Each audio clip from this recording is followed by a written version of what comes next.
I do want to honor everyone's time, so we'll go ahead and kind of ease our way into the initial introductory slides. So this is the fourth webinar. Let's go ahead and forward the slide for the San Isidro Union High School District webinar series. And so we encourage you to take advantage of all the opportunities that exist, as well as the recordings that will be available on the college and career website. And so that's something that you can have access to. Throughout the presentation, you may populate questions into the chat. It's not visible to the attendees, only to the hosts. And we will look at those questions and hopefully we'll address them throughout, and if not, at the end. And so again, we encourage you to take notes and or write down those questions so we can address them at the end. We can go ahead and advance to the next slide. Thank you. And so I am so excited to be presenting with Mr. Ed Devine. And so what's really fun about doing these webinars with individuals that present on both sides of the desk. And what I mean by this is I've predominantly worked in the high school setting for over 20 years as a counselor, and currently with San Isidro as a counselor on special assignment. Ed is on the other side of the desk, meaning higher education, college admissions, and supporting students as they transition to college. And so oftentimes our high school setting, we provide the support to the students as they're making big decisions and considering great options. But once they graduate, we don't hear how the transition goes, except for every once in a while I'll receive an email of students, that I had a close relationship with in the first semester. And so it's really nice to get the other perspective of the individual that supports the students once they're on campus. And so I'm going to let Ed introduce himself in just a moment, but I will say we share a very similar passion for supporting students. I think he used the phrase shepherding students to opportunities. But again, it is such a privilege to work with students. And again, it's really exciting for us to talk together, again, both sides of the desk, on how we can support students in the transition to post-secondary ed. Ed, I'm hoping you're going to say hello. I would once I unmuted. Hey, Megan, how are you? Good to see everybody here. I am excited to work with you again and to talk about this whole idea of moving from high school on into the college world. And it is awesome to get to work with you and folks like you, but really to take this time and consider how the students land and what they're going to go through. I've worked at a few different institutions. I currently work for Hampden-Sydney College in Virginia. Super unique in the fact that we are 250 years old, smaller school, 1,000 students. We are an all men's college, one of 3 remaining in the country. Small, we have Division III sports, very strong rhetoric and liberal arts programs, but we are really geared into supporting our students through the transition. We are able to do that with a lot of the resources that we have. It's also part of kind of our outcomes. If you look at Princeton Review, talks about how our students do well, how they stay deeply connected after they graduate. And that's something that I love for our parents and college search students to consider as the actual experience they're going to go through, and finding that fit in the sense of the support that they need. So I've worked at other schools in Hawaii and Pennsylvania and Chicago. So come to the group with a lot of background and experience, but look forward to chatting with you and going through the session tonight. And fun fact, I actually, and I shared this with Ed, I worked with a student really closely earlier in my career that attended the institution, and the student just blew me away in high school, really knew what they wanted out of their experience. And so they actually had a really positive transition to Hampden-Sydney because they really thought about types of experiences they wanted to have when they went to college, and really planned to thrive when they were in that setting, in the smaller setting. And so, it's funny, Ed and I, as we were preparing, both kind of laughed and said, we always love a great Frank Bruni quote. And so we're going to lead with that. And so if you don't know Frank Bruni, he is a professor at Duke. He's both an education and political science and a journalism professor. He's a columnist with New York Times, and he's written quite a few books across the spectrum in the topics I mentioned. He actually prides himself on being a Renaissance man. But what I really appreciate about his perspective is he really wants to honor, again, the opportunities that exist in higher ed, and they're very diverse. And he really wants to encourage folks to really dig deep into, kind of those best fit and those opportunities that they can take advantage of the institution or institutions that they're considering. And so the book that I really like to encourage families to consider reading, entitled Where You Go Is Not Who You'll Be, really kind of highlights this notion of when you go to college, you are enriched by different perspectives and individuals and opportunities, and really digging in and taking advantage of that and seeking that as a means to kind of develop yourself. And so just know that every institution has something special, and I shouldn't make it singular, many special factors. And so if our students really strive to connect with others and learn about others with different perspectives and experiences, they're going to grow and they're going to position themselves for their futures fabulously. And so really, we just want to encourage students to take advantage of all the diverse experiences that they can gain at a higher ed institution. And Ed, I didn't lead with this too. I am so comfortable with you adding on to anything that I'm saying. So if it makes you really excited and you want to add something, please don't hesitate. Again, I want this to be engaging for our families. And again, I really like both perspectives as it relates to the content. Yeah, I will just say that I'm glad that you picked this quote. We agreed on the Bruni quote. I think it's a great read as families enter into this. The thing that I saw in the book too was the light being shown on the what you do, not where you go.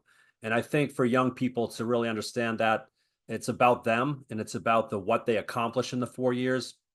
The where may have some minor statistical benefits as far as first jobs, but as far as kind of advancement in career, satisfaction with the college experience, it's really about what you do. So as we shine the light or think about college admissions, oftentimes we're talking about how do I get in? But really, I hope the students think a lot more about who am I? What do I want to do in college? And I think this is a great read to get them and the families thinking about that. And also to take down the hype. I mean, there's so many institutions would be thrilled to have your student, and professors that want to engage your student in higher level learning and opportunities. And so just know that you can gain that from many institutions of higher learning. And there are thousands and thousands in this country. So we really encourage families to, and students specifically, to really reflect on it as what they want their experience to be. Sarah, next slide. Thank you.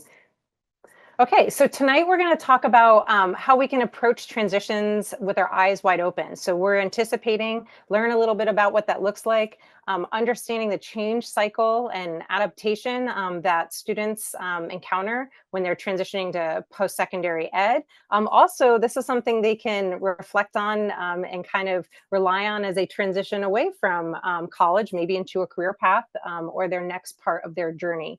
And so being mindful that the more energy you spend on being self-aware as to the choices you're making as it relates to potentially a college option or campus community, that's going to set that foundation for transition success.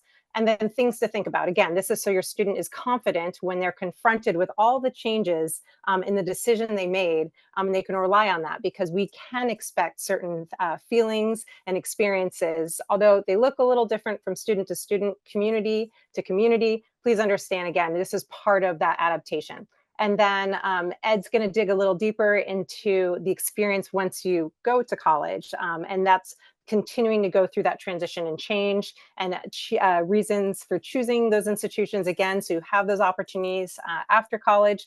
And then again, just how do we best prepare our students and our families so we can have our students ready to launch and thrive when they get to that campus community and feel confident in that change and what to expect. And lastly, we'd love Q&A.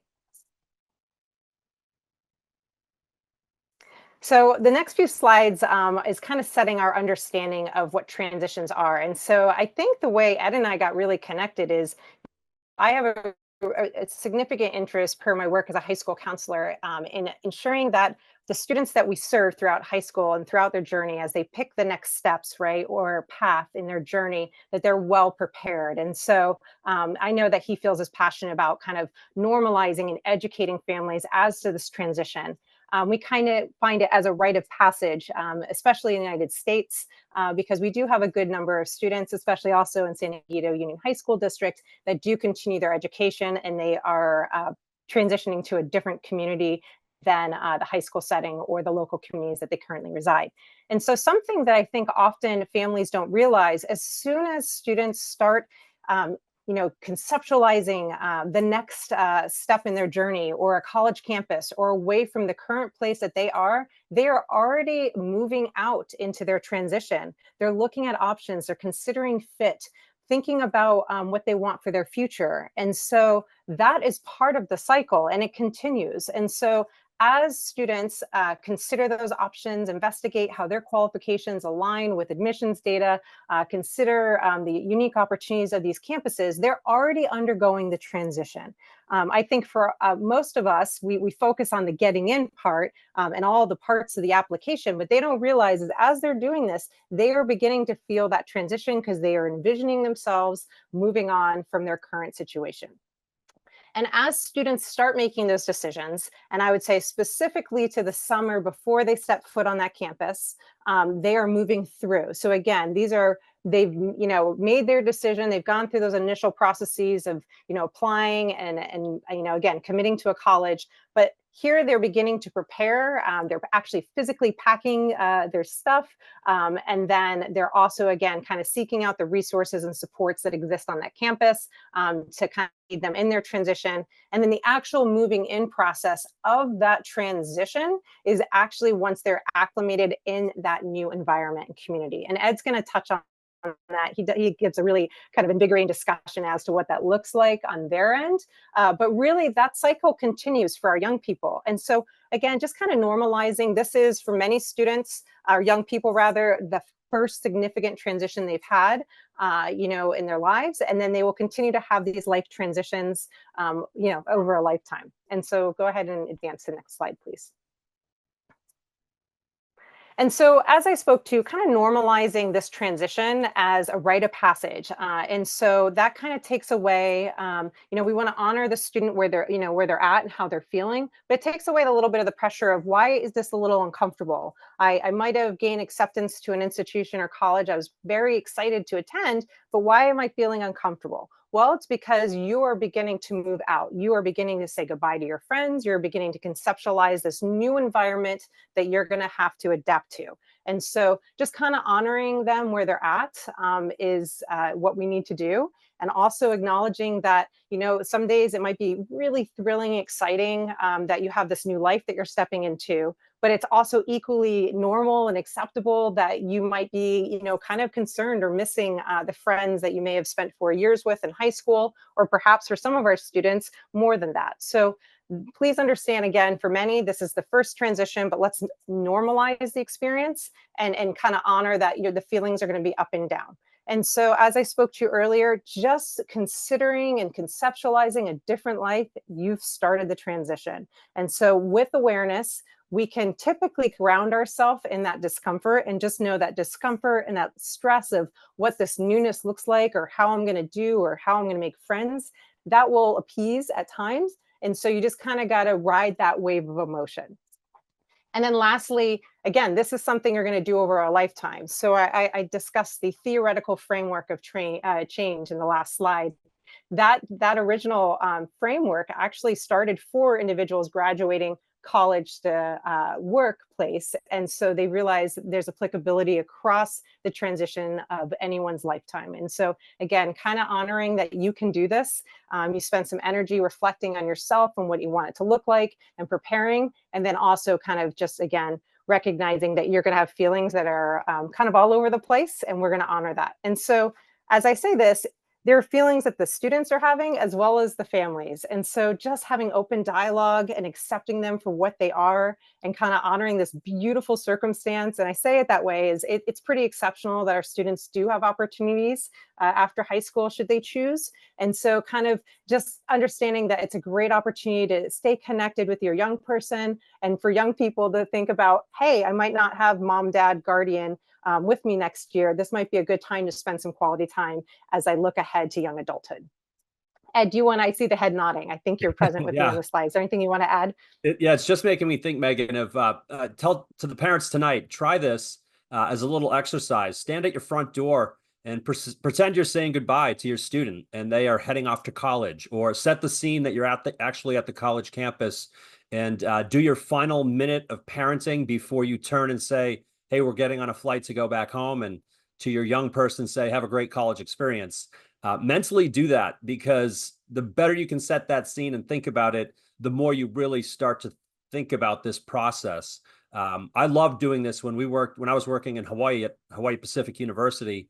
Part of the new student or the new student orientation included the parents, and we had an orientation moment where we split them up just for like 2 hours. Officially, they didn't split till the next day, but that 2 hours we would be in a beautiful setting, the flower lays, the tiki torches, and just to split them up for a meal, we would have them stand up and practice that goodbye. And some would break into tears. Some parents who hadn't cried yet, and other times it was the student. So really starting to just think about that actual moment when you turn and say goodbye.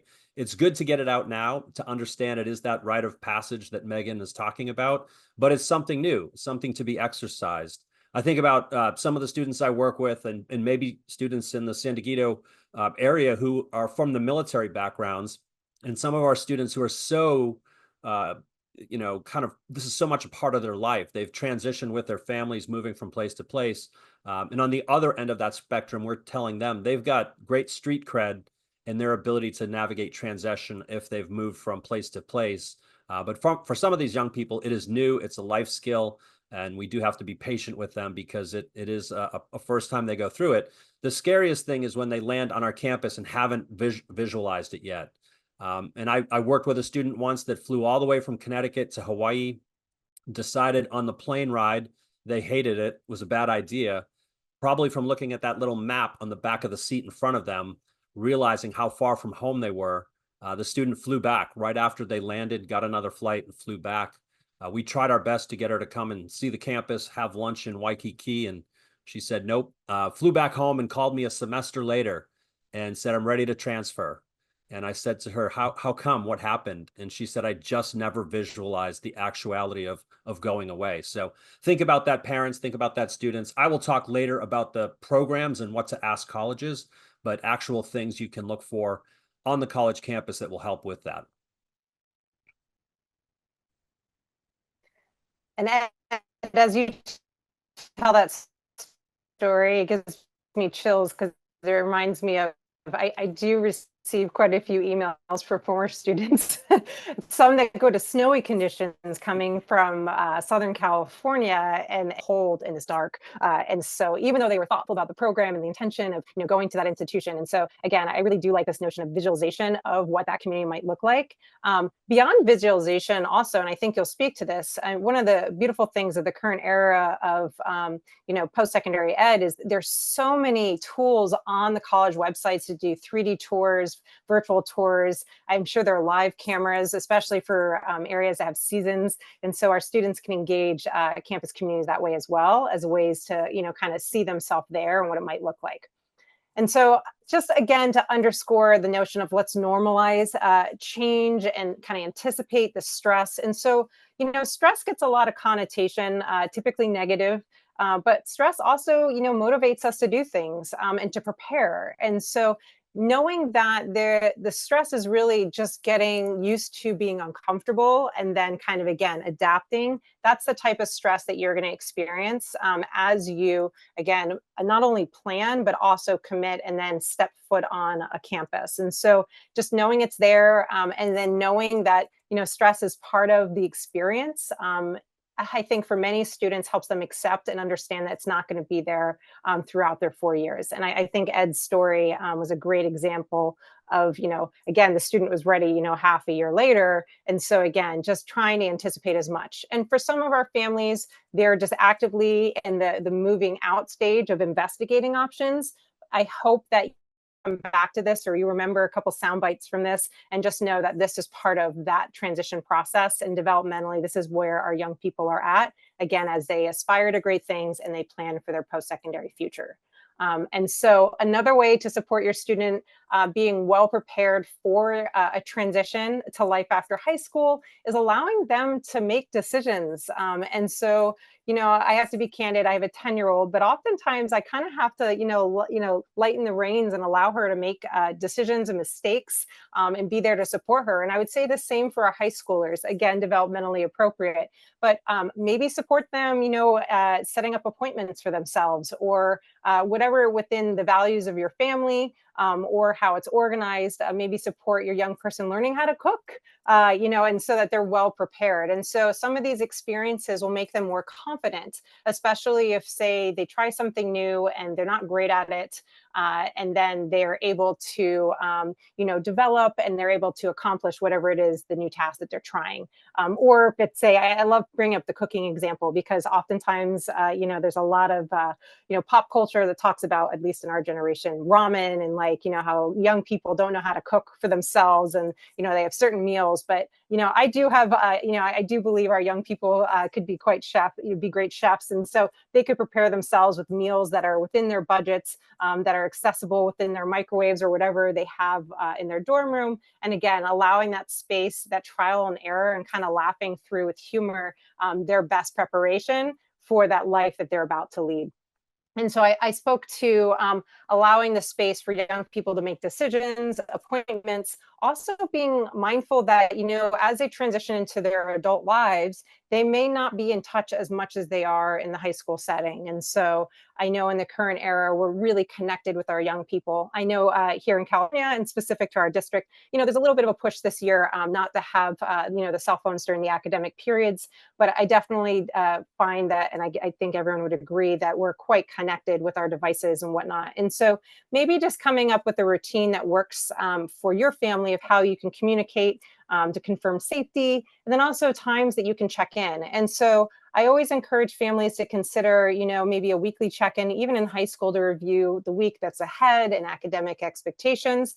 But that might be something to consider as they move on to higher ed. Like maybe there's a weekly time that works for everyone on Sunday nights or afternoon.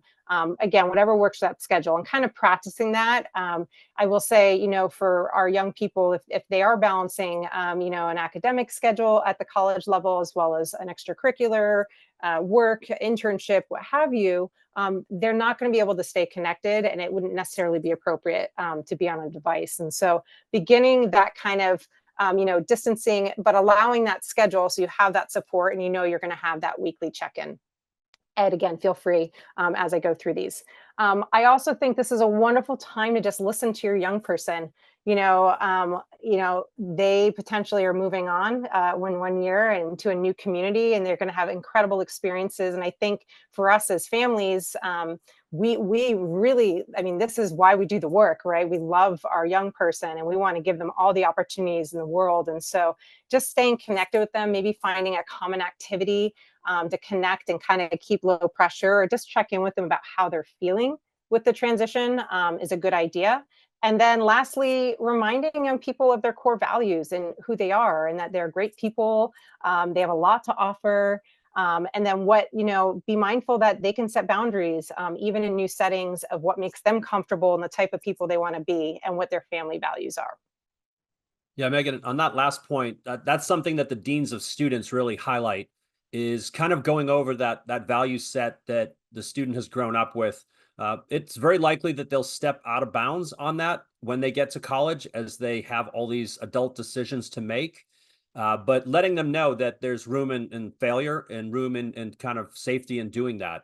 But really letting them know, and kind of talk about that situationally. What would you do? It's something that our deans of students definitely will underscore, so that students know that they can rebound, they can make a comeback.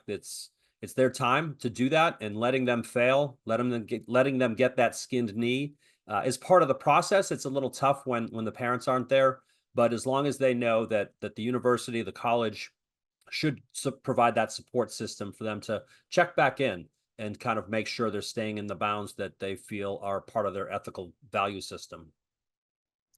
In in the work that I do too, I prepare, like, currently it's bowling Prevention Month and National Substance Abuse Month. And so, something that comes to mind as we're talking through this value set. And so there are certain things that you may expect, because when young people are in a space where they're not supervised by parent guardian families, they might take risks. And so some of them are healthy risks, whether they're academic or being involved in a new thing, but sometimes they're negative risks. And so just honoring your student and knowing that they can say no and honor their own values and still connect with the community and feel confident in that too. Yes, Ed. Here we Okay, go. The so curve. yeah, the curve. So a little bit more theoretical, because again, I just want to make sure you all understand where we're at. And again, this is me normalizing with our families, our students. And so when you're adapting to a new setting, and again, Ed's going to say in a much more charismatic way in just a few slides, and he's got some great picks too.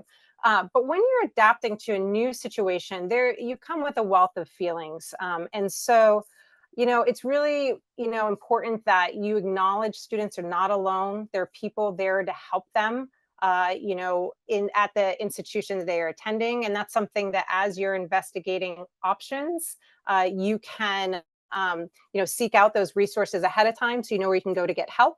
But when you transition to the new setting, you will definitely experience a host of feelings. And so just be mindful that those feelings, they come in waves. And so when you're adapting to the new setting, you might experience shock, some denial, some frustration that the new setting doesn't have what the old setting had, or it's not as comfortable, or mom or dad's not doing my laundry or cooking for me.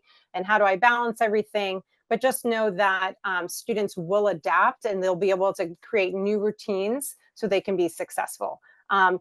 We do include some other stronger words like depression and frustration, but that's acknowledging, again, as students are getting comfortable with the new setting, they really are appraising, okay, can I be successful here? This feels so different. I'm kind of at this bottom part of the curve where I'm really feeling uncomfortable. And that's when often the high school educators and the counselors get those emails that first semester, or where, when Ed spoke to that student that just said, I can't do it. So just know that that time will change once they connect with the community, seek out those supports that they already identified before they came to campus, and then they get involved in new things. And so just be mindful that that is very common experience.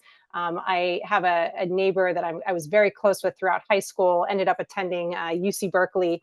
And, as much as that was the dream school, the top school, she was in political science, doing all the things she wanted.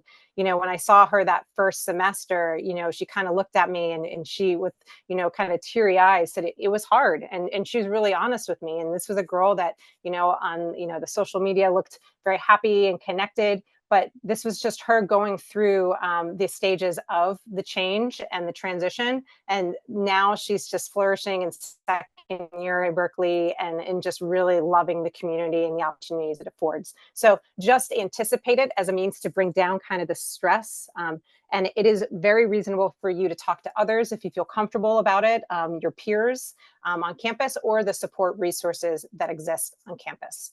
Ed, would you like to add anything? Yeah, definitely. That's part of that search is learning where to find those resources. I'll talk in a little bit about the actual transition phases, but in your search, in your college search, finding out where you can find that support. Those are your task to kind of figure that out. So make sure, kind of when you're unpacking that, looking at schools, it's fun to look at our sports teams, our rankings, and things like that. I know most students spend a lot of the time thinking, how do I get accepted? But finding in the places for support. Likewise, parents are encouraged through our parent orientations to know the names of offices, the names of people, so that they can kind of coach from afar as the students kind of go through that change curve. And one last thing to kind of speak to too is the communication with families. Oftentimes families will say, well, I'm paying their tuition. Why isn't the college informing? And so that is a major shift in the transition for our families, that they're not actively receiving information like they do in high school. Per the FERPA guidelines, we can't, the college level, and I'm sure Ed will speak to that, that is a shift. And so there are some supports absolutely at different institutions where students can choose to have someone as an advocate for them. there are, again, many resources that exist on campus, but that's something to be mindful of for our families that are on this presentation, because again, that is a shift that they're just typically not expecting. And so really, it's important for them to have that open dialogue with their student of what that looks like, again, and continuing the communication that way. And I see Ed nodding his head, so he might want to add something. Yeah, that's a big part of the training. We all go through the FERPA training, and it's again, like you just said, the parents are like, we're paying, so we want the transcript, or we want to know what's going on first. But we're teaching the students to go back and inform your parents, so parents know that that's the resource that you'll need to go to, is that 18-year-old young adult that we're working on to form into a great adult. Yeah. Sarah, would you mind forwarding, please?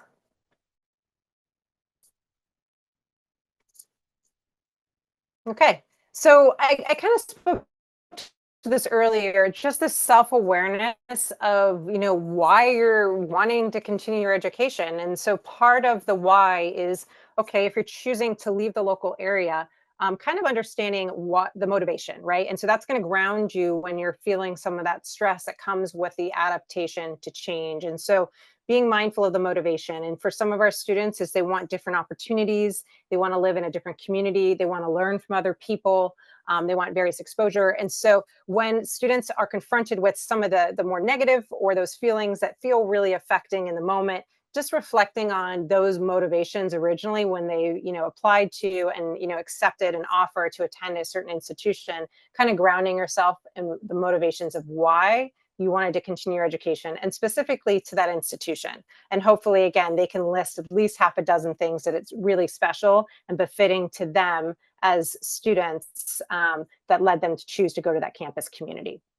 And so I kind of spoke to this too, the how. So you're choosing to continue your education, but how does it align with the future goals? And so in a future slide, sorry, Ed, I feel like I'm giving away all your secrets. This notion of beginning with the end in mind. So if the goal is to, either continue your education higher ed or to end up on a certain professional track, or just to have a really enriched experience, in a campus community as you live your life and then make future decisions, because you don't have to have it all figured out. Just know how continuing your education at, again, that institution will support that. And so, I do want to come back to something Ed said about, making mistakes and the support. That also includes sometimes our students do find after spending a year at an institution, it might not be the fit or might not be aligned with their goals of the current moment, or maybe financially it's not feasible.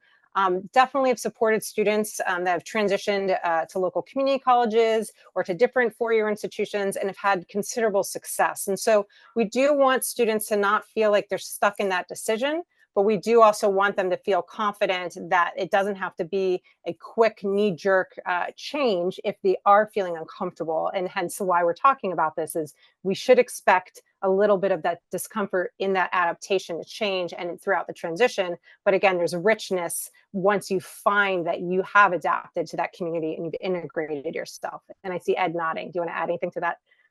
Yeah, absolutely. We're really going to encourage students to stay the course for at least that 2 semesters, because we know that some of that is predictable, that I'm in the wrong place. I'll say it now, but social media makes it really a new challenge for us and our advisors on campus, because students are watching minute by minute what the students at other schools are doing. And all the pictures that are posted are of happy times, surfing or skiing, whatever it might be.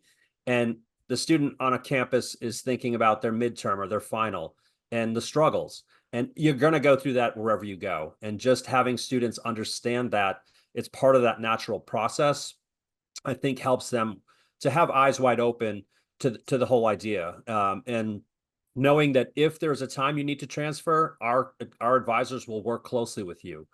Whether it's a change of major, it's not a social fit, financial fit, there are professional resources on our campus to help you navigate that transfer.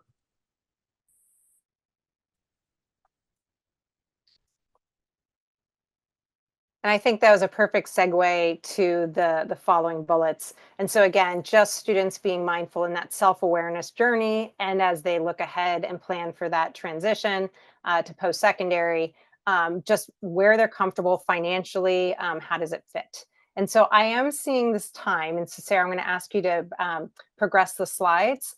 but I might not spend as much time in the individual reflection questions because I believe Ed, again, will speak to them in his portion of this presentation. Sarah, would you mind forwarding, please?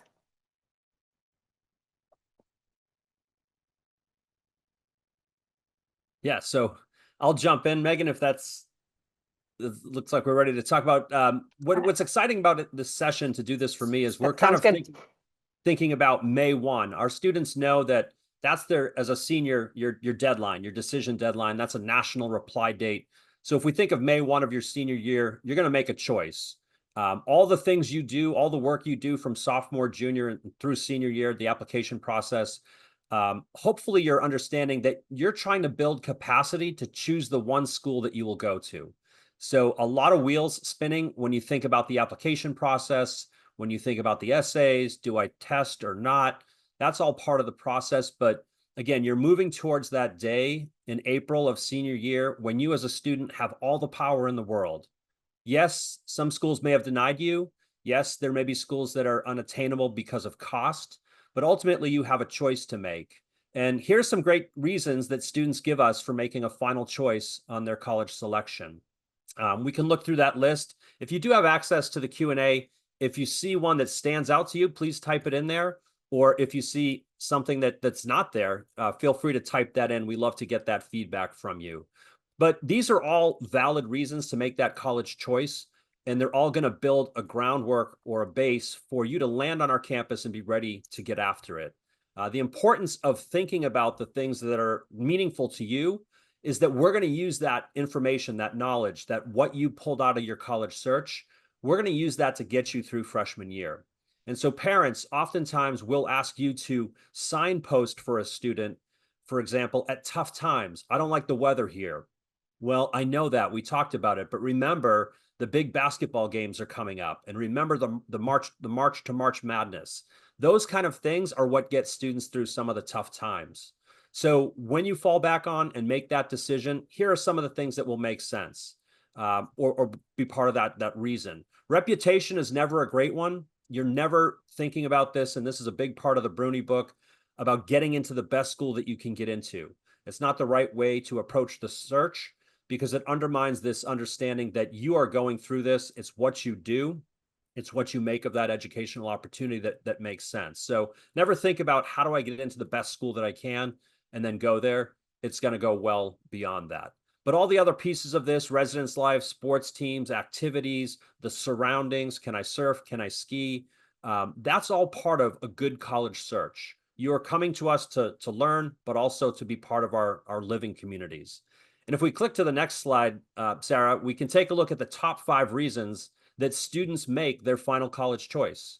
And here in order, we can talk about location. So unpacking that, we can think about where is it? Literally, like what side of the country? We can talk about, is it in the city? Is it in the country? Warm weather, cold weather? Distance from home is a big part of that decision process. But thinking about the location as part of the reason you're going to end up at a school. And right now, you may have ideas as a junior or even an early a senior, but that will change and you will grow, you will evolve. You may be way more courageous in April of the senior year and decide, I'm going to the other side of the country. Or you may decide, I'm excited to go to Chapman. And I've seen both things happen. The size of the college is an important consideration. I love being at small schools. I attended Colby, which is about 2,000 students. Hampden-Sydney, we have 1,000. So we have a lot of transition programs and support, but it's organic. You're going to have friends. You're going to see the president and say, hey, Mr. Stimpert, I'm having some trouble. Or can you tell me about some opportunities for research? So I love the small school experience. Nothing against the big school experience. I have plenty of friends that have worked for and love the big school experience. But again, same intentionality that you need to have landing on that campus. Cost is always a factor. It's a big investment, but understanding college as an investment is an important part of that. Leveraging the who you are to get some scholarships. Think about 4-year graduation rates, all part of that decision. Getting accepted acknowledges from students that you may get denied, and that's okay. It's okay to have those reach and stretch schools, but just make sure that you've got that balanced list so that you can get to that final decision process, which is it just felt right. Students will tell us time and time again, Parents will wonder why their algorithm didn't work or the Excel document they put together to make this decision. Students just go to the gut. And it's so important that they get to that gut feeling of this is the school. And then defining the why, again, is how we're going to get them through this transition that we're going to take a look at now in the next slide. These 7 stages, kind of Megan showed you that curve. We know you're going to go through that. Our student life programming is based upon this knowledge, this understanding of the transitions you will go through. So in the top left-hand side, you see a great picture of a minivan loaded up, all the great things you got on Amazon, used to be Bed Bath & Beyond, maybe you went to Target, but that's going to take place in the summer before you get to campus. And you're going to drive or maybe fly to campus with all that excitement of setting up your own space, kind of meeting your roommate, putting a TV up, having all that stuff that you're going to bring to showcase who you are. That summertime is a time that we use now on the college side to really help you get connected.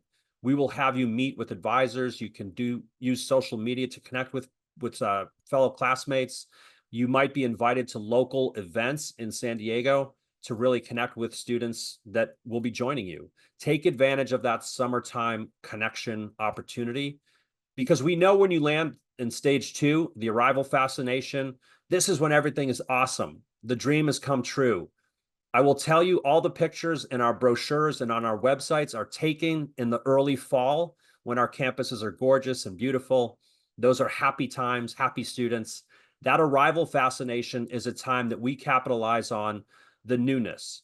And we really push students to get super active in things like our clubs.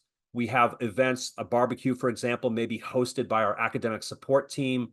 Our deans may talk about their programs. We may have our study abroad office come out and do a cookout or play water balloon games. We really use that festival type experience in that first part of the school year to get you connected. One of the big things to look at in the early stages is our club carnivals. That's the day our clubs and organizations come out, set up tables, and talk about you joining the club. We will tell you in transition, if you can join 3 to 5 clubs right away, you're on the road to a clean transition. Within those clubs, look for fun things you've done in high school, look for new things that will introduce you to careers, and then look for things that maybe challenge you and push you into the uncomfortable. Because we know that stage 3 is a little bit of isolation. Most commonly for California students, it's when you realize it's been 8 weeks since you've had In-N-Out Burger. That hits hard. And you realize I'm far from home. So that isolation will start sometime in the middle of that semester. It could be the end of the semester, but it's adjusting to the newness. There's a lot of freedom, there's a lot of free time, but adjusting to that newness is something that will start to kind of help or give students that feeling of isolation. And the next phase is you start to rely on the clubs, the organizations, the upperclassmen, the faculty, the personal connections. That first stage of adjustment is built through that. I transitioned tough. It was hard. I utilized and worked with upperclassmen that I played sports with. They were really instrumental in my transitioning to and being successful through that first year. When the studies get harder, the initial shock really kind of sets in. This idea of this is my new home. This is my new way of life. Students start to rely on smaller cliques at that time. And sometimes it's what's right there and accessible. And sometimes it's not the most healthy. A lot of times at small schools, you might see, or bigger schools, you might see students kind of relying on the freshmen. They don't reach out and connect enough with the juniors and seniors, because that's a great resource to help you through that initial shock. And once you kind of get into then, again, parents thinking about talking about what comes up that semester, sporting events, fun traditions on campus, alumni weekends, parent weekends, students start to push towards this adaptation where they feel they've got their friends and support network.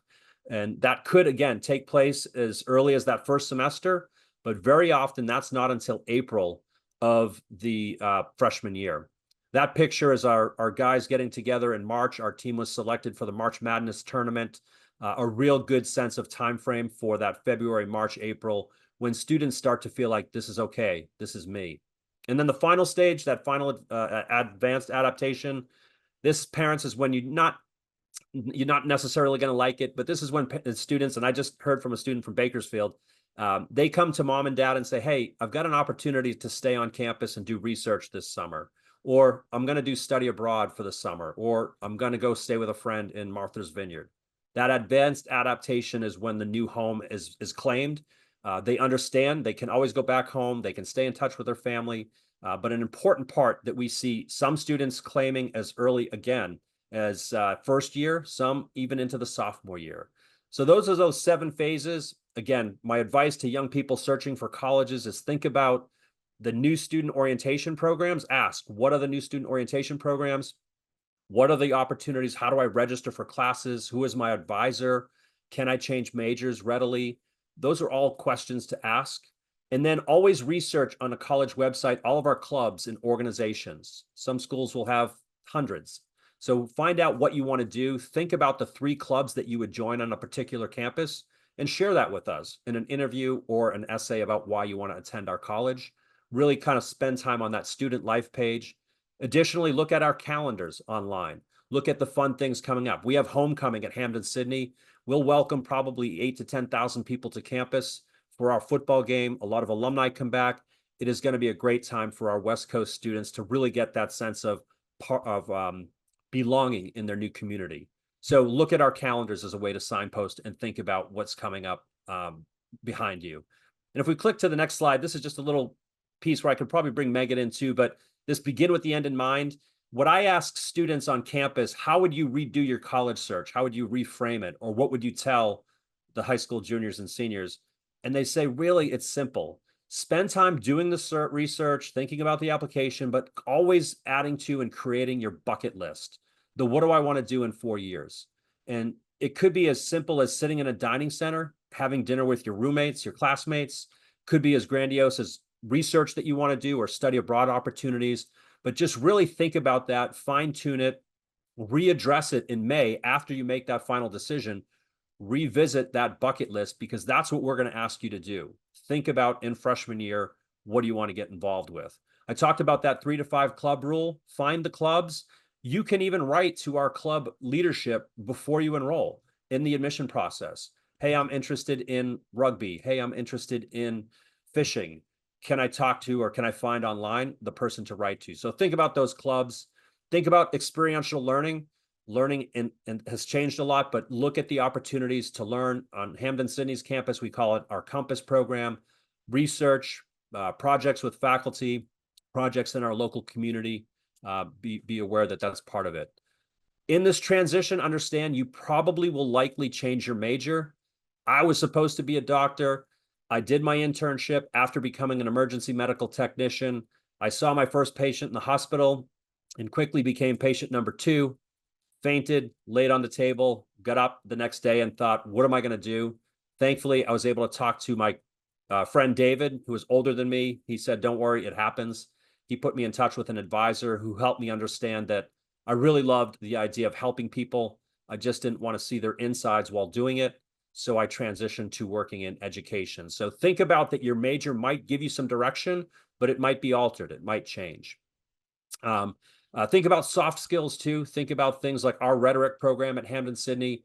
Think about the opportunity to develop those, your life skills. A school's reputation may give you some advantage when looking for that first job, but your career success will have more to do with your experience in college and your ability to hone in on these skills of communication, teamwork, critical thinking, and you can build those anywhere and not necessarily even at college, but it's a great place to do that. Think about faith, big life questions, the why you do what you do. Think about that opportunity for 4 years to develop those things and really a chance to change your worldview. Have fun with that. We'll do a quick click to the next slide and just talk about, and I kind of touched on this already, the first year program, unpack it. If you've heard of TCU, Texas Christian, they have frog camps in June and July. We have our camps to get you ready. Ask about that first year program and transitioning programs. There is a survey out called the National Survey of Student Engagement, NSSE, and it looks at colleges' ability to connect with the new students. You can find the data on that. It's not a ranking, but you can find data there from NSSE that talks about how supportive a campus is, how much faculty engage with students. And really what NSSE looks at is how we watch young people train to connect with the college, figure out the skills of time management, find those mentors and those new leadership, build friends, and find that inclusion. And that's really the key to that freshman year, is finding and creating that new home.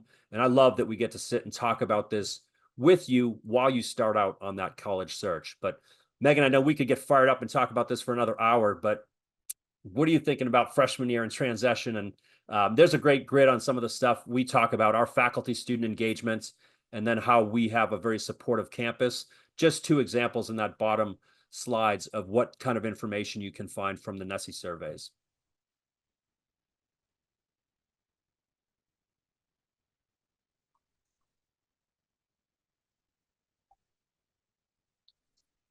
Stable. Can I get a thumbs up from Ed if everyone can hear me? Yeah, Okay, I got you now, Megan. I hope. Gotcha. So I'm gonna, okay, great. So one of the beautiful things again about having you with all of your experience from different campus communities, I think you can attest that every campus has unique attributes.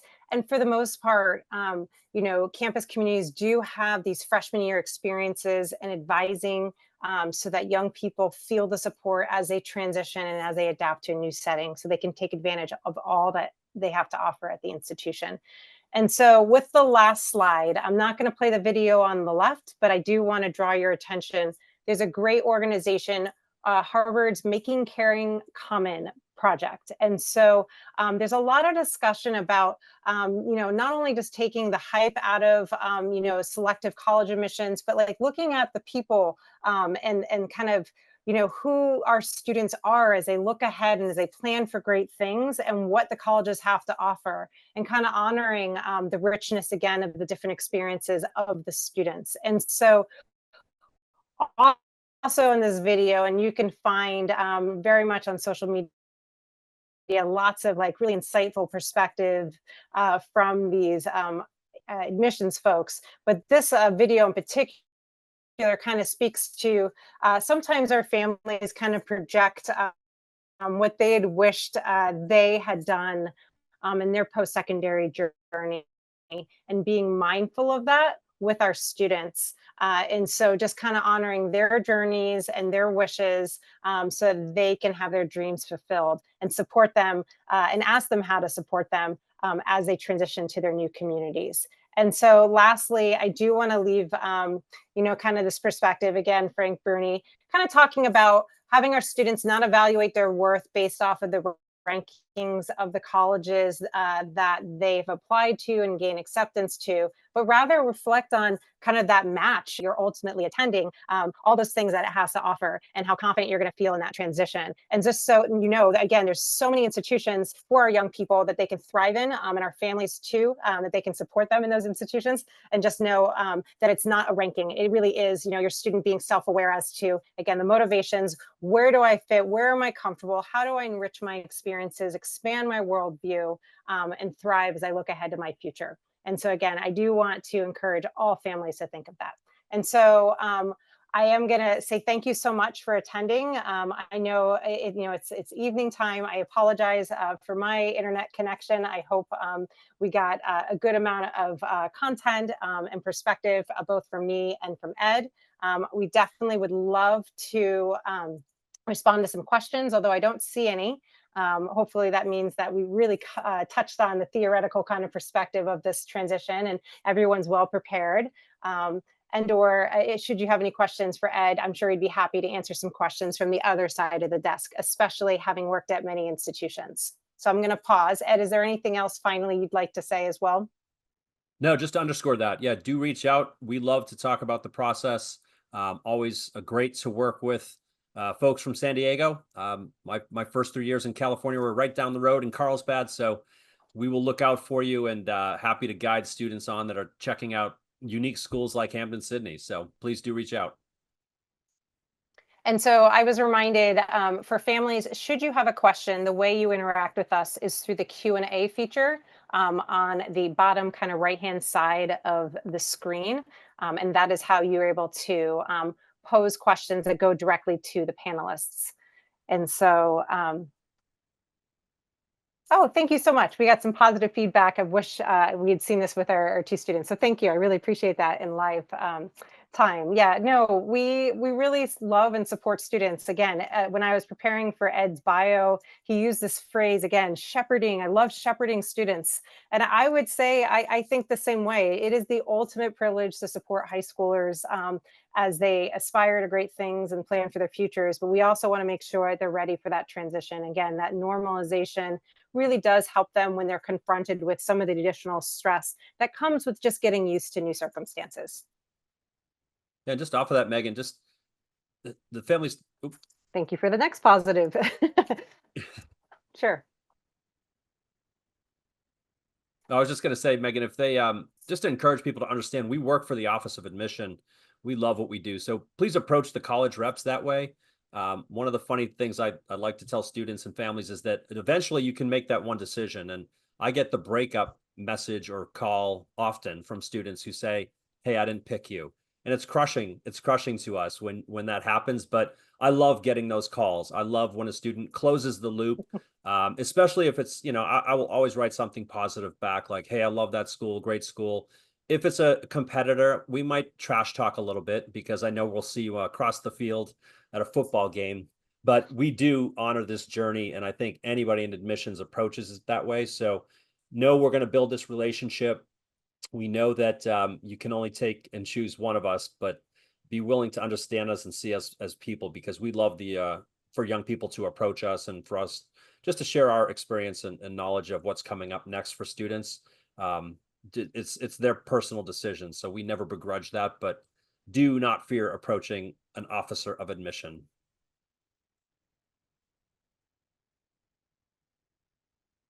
And I have to put in a plug for the counselors in San Diego Union High School district. Again, I would say the enthusiasm I have and I'm sharing, they all have with working with your students. It is absolutely the privilege to see them on the high school journey of 4 years. And when they come up with those great plans for after high school, whatever path they take. And so should they need some support, should they be feeling some trepidation about making a decision or about the transition, they are absolutely available to support your student. And I know there are additional kind of college and career sessions that we'll host. I'll probably bug Ed to go again at the college and career night that we'll have in the spring. He's such a fun speaker to collaborate with.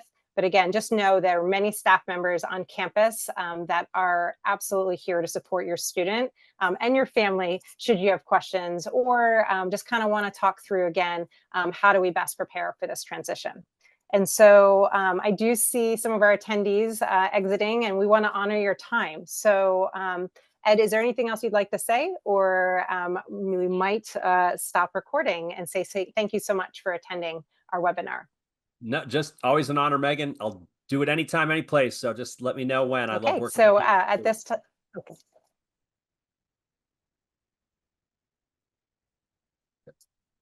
Okay, likewise. Thank you to our families, and we'll conclude the recording right now. Thank you so much.